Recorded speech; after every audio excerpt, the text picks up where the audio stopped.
I dare say that most experienced players throw this word around like it's bait on a fishing line.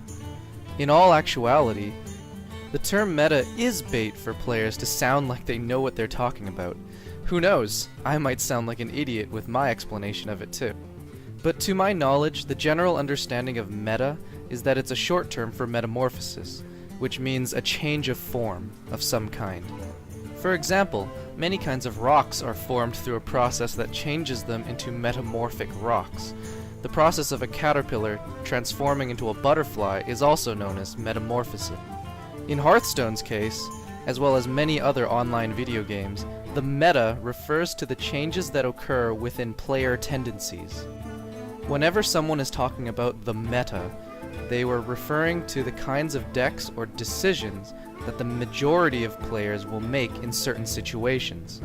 In a strategy game, the strategies that become the most common and most popular are considered part of the meta.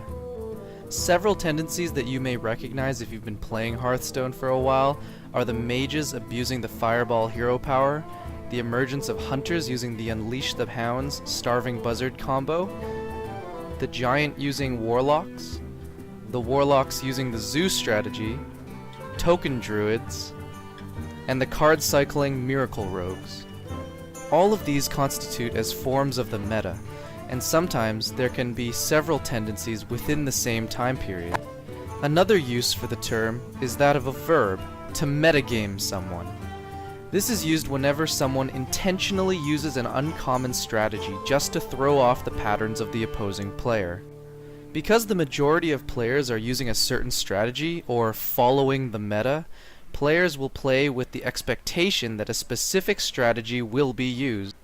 So for example, when I see a rogue, I would automatically assume that this deck is a miracle rogue over the other less common decks for rogues, simply because there are a lot of miracle rogues being played. So some players will intentionally play decks that are not common at all to confuse the opponent into having to identify the deck before being able to play effectively. And in a game that may only last 8 to 12 turns, having to identify a deck before you can actually play can waste precious time and give the metagaming player an advantage. And that's a wrap. Thank you for watching. Be sure to leave a question, comment, or criticism down below and subscribe for more explanations on Hearthstone jargon. And of course, if you haven't figured out the meta yet, start now.